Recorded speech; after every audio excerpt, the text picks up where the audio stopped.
Hey guys, good morning. Happy Thursday everyone. So, ayan, nakaready na si Inday kasi punta kami sa school ng aking bunso is niya ngayon, awarding.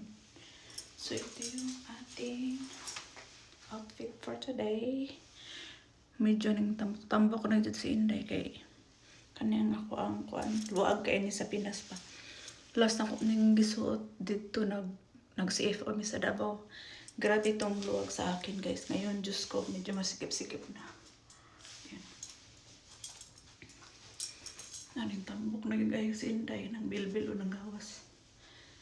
So, mag-ano lang ako. Blazer. Yan, blazeran ko siya.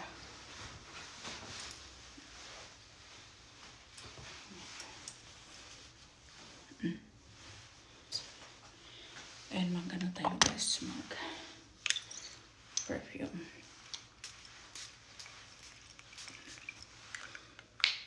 So, ayan. Ito lang yung ating outfitan for today. Tapos nag-color ko kahapon. Wala jud. Nakatalab ang color. Pero mag-color ko gutro kay dere. Wala ginaman. Luta si Inday. Wala riban dere sa tati kay Ginoo ko. Sayang ang kwarta mahal kay dere ang riban. Bawion na lang pag ulay sa Pinas po. Kinang lanagita ni magpa-control sa kaon mo na kay buraho man for this life. So, ako naman pag makasayod na ko nga mayroong lingguot-guot ng akong mga ipang suot. Control na po sa sa food. Yan, wala to na lang natatumba na bills kaya pa siya ilis. Ako kaya hindi pa unan ako niya kay Dugay ba ko pumahaman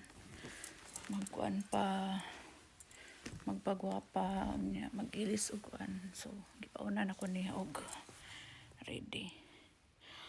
Magkuan ko dili jud kaayo light ang ako ang color ba, so magkuan ra ko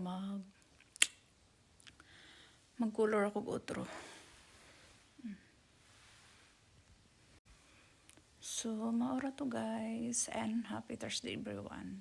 Basin mag-vlog ko dito sa school, sa awarding sa ang youngest daughter. Bye, God bless us all everyone.